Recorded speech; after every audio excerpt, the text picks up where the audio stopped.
नमस्कार दोस्तों, स्क्रीन पर आप एक पोस्टर देख रहे होंगे। मोदी और अमित शाह के पोस्टर के एक कोने पर एक मैडम की तस्वीर आपको दिख रही होगी। इनकी तस्वीर के नीचे इनका नाम लिखा है सीमा पात्रा, बगल में लिखा है बेटी बचाओ बेटी पढ़ाओ योजना की प्रदेश संयोजक। पोस्टर तो मोदी जी के चुनाव प्रचार का है, लेकिन अपने नेताओं की शान में इस पोस्टर को छपाकर समर्पित किया था सीमा पात्रा मैडम ने। यहाँ भी वही मैडम है जिन्होंने बीजेपी का फटका गले में डाल रखा है। ऐसी कई और तस्वीरें इनके फेसबुक पेज पर है। फेसबुक प्रोफाइल में तो पीएम मोदी के साथ भी महिलाओं की भीड़ में मैडम पात्रा की तस्वीर लगी है। मतलब आप समझ सकते हैं।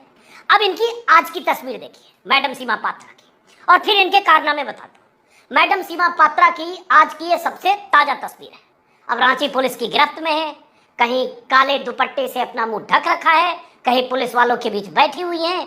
और ये कुछ घंटे पहले का वीडियो है जो अब दिखा रहा हूँ। पुलिस जीप से उतरकर दुपट्टे में अपना मुंह छिपाए हुए कैमरे से बचकर भागती हुई मैडम पात्रा, बेटी बचाओ बेटी पढ़ाओ की संयोजक मैडम को आज ही 14 दिन के लिए पुलिस रिमांड में भेज दिया गया है। झारखंड के पूर्व आईएएस की पत्नी सीमा पात्रा को क्यों पकड़ा गया है?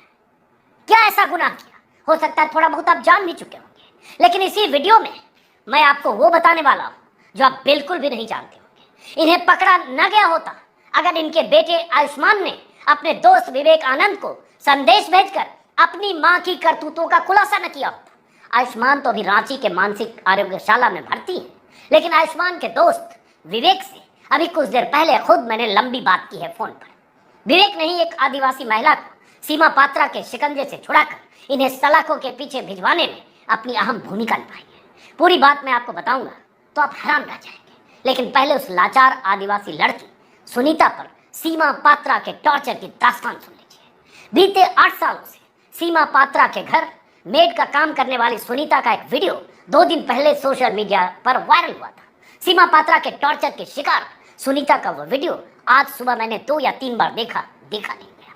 उसके पूरे जिस्म पर जख्म के इतने निशान हैं कि मैं आपको वीडियो तो दिखा नहीं सकता, लेकिन वीडियो में सुनीता खुद अपने टॉर्चर की गवाही दे रही है। वो बता रही है कि सीमा पात्रा उसे बेल्ट से मारती थी, करछी से मारती थी, गर्म तवा से जलाकर मारती थी, और साथ में ये भी कह रही है कि मैं आयुष्मान भैया की वजह से जिंदा हूं। आयुष्मान भैया वही लड़का जो इन्हीं मैडम सीमा पात्रा का बेटा है, और मां ने अपने बेटे को ये कहकर कि मानसिक तौर पर बीमार है उसे रांची के पागल खाने में आरोग्यशाला में भर्ती करा दिया है। आयुष्मान भी ही वो लड़का है जिसने अपने एक दोस्त विवेक को, जिसके साथ करीब 20 साल पहले इंजीनियरिंग कॉलेज में पढ़ता था, 19 साल 18 साल पहले, उस दोस्त को जो अभी झारखंड सरकार में नौकरी करते हैं सचिवालय में, उस दोस्त को अपने घर में काम करने वाली सुनीता की कुछ तस्वीरें भेजी, ये बताने के लिए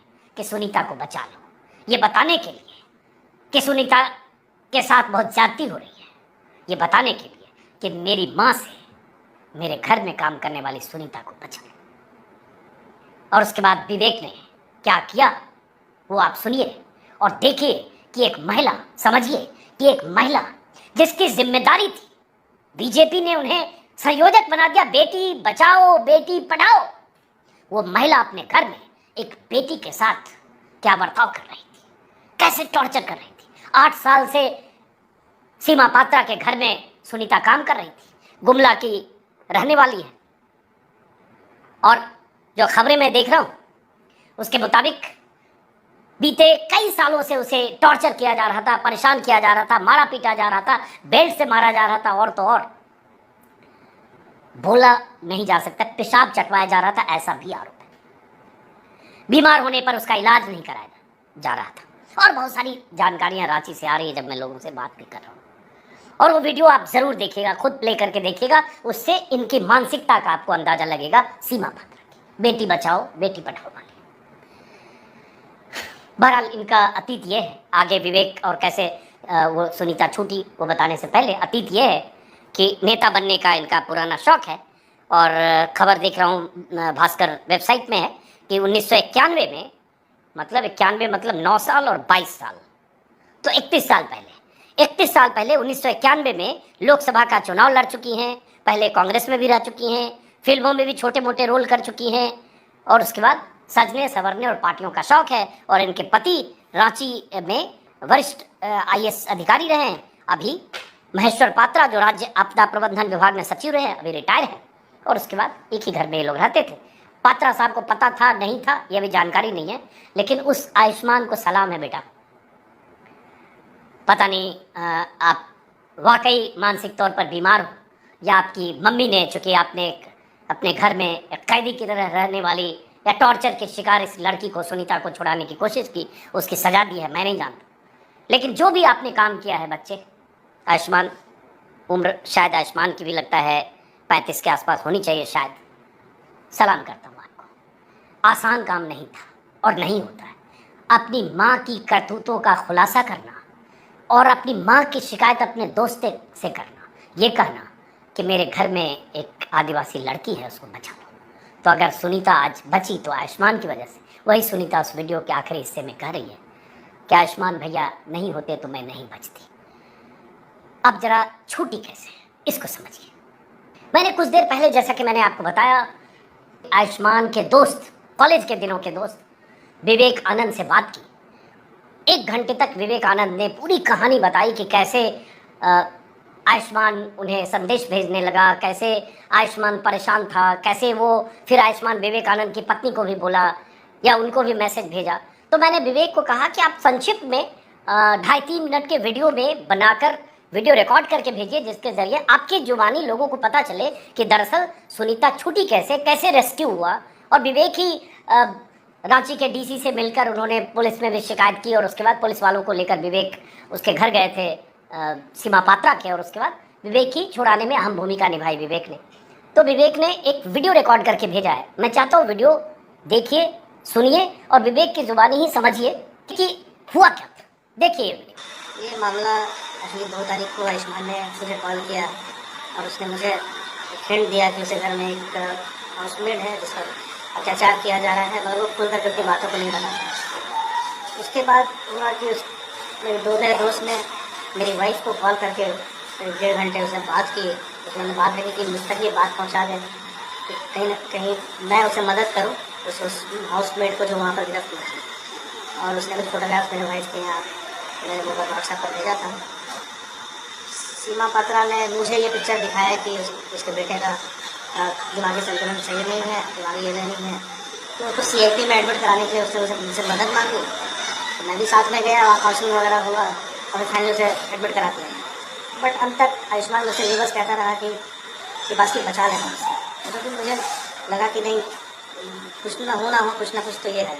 और जो फोटोग्राफ उसको भेजा था, एक फोटोग्राफ था जिसको लेकर के मैं और मेरी वाइफ लोग डिस्कस किए और काफ़ी हॉन्टिंग था कि मुझे लगा कि अगर सुनीता को अगर लोग बचा नहीं पाए, अगर वहाँ सुनीता बचा नहीं पाए तो बहुत गिल्ट फीलिंग रह जाएगी ज़िंदगी में। उसके बाद फिर मैंने जो है एडमिनिस्ट्रेशन को कवर करते हुए फाइनली फिर रेस्क्यू ऑपरेशन चलाया। अभी पीड़िता कहाँ पे हैं और किस हालत में हैं? अभी वो रिम्स में उनका इलाज चल रहा है, अभी अच्छे हालात में है। वो जल्द रिकवर कर रही है। पहले तो वो लेटी रहती थी, मगर देख रहे हैं कि वो बैठ सक रही है और लिखती भी है। उसको कॉपी और कलम दिया गया है, वो लिखती है अपनी बातों को।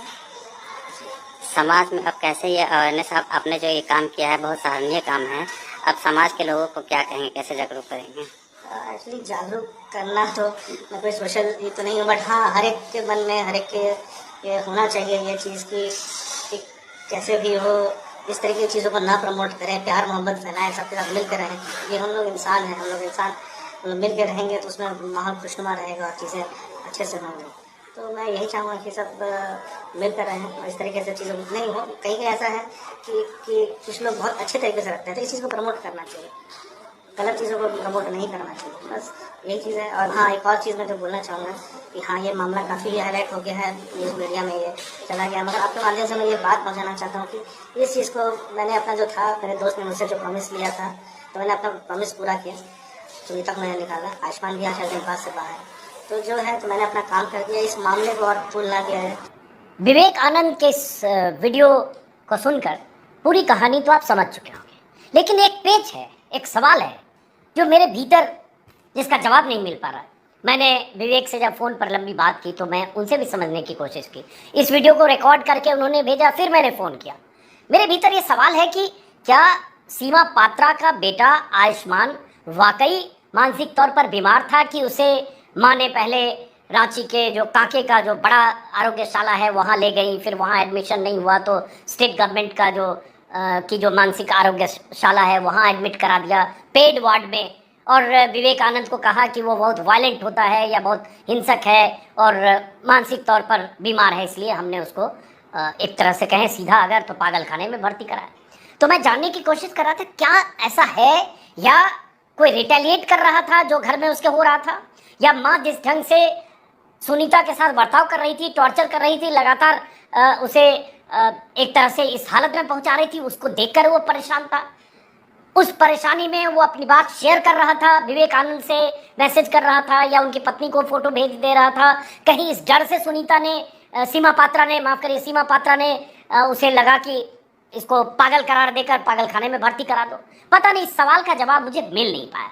विवेक भी कह रहे हैं कि ये कहना मेरे लिए मुश्किल है कि उसकी स्थिति वाकई ऐसी थी। बातचीत में वो ठीक लग रहा था और वो बेचैन था, हर वक्त वो यही कह रहा था कि प्लीज बचा लो मेरे घर में जो सुनीता। विवेक ने लंबी बात में ये भी बोला कि बहुत पहले भी उसने उसको कॉल करके बताया था कि मैं क्या बताऊं, मेरे घर में कुछ चल रहा है।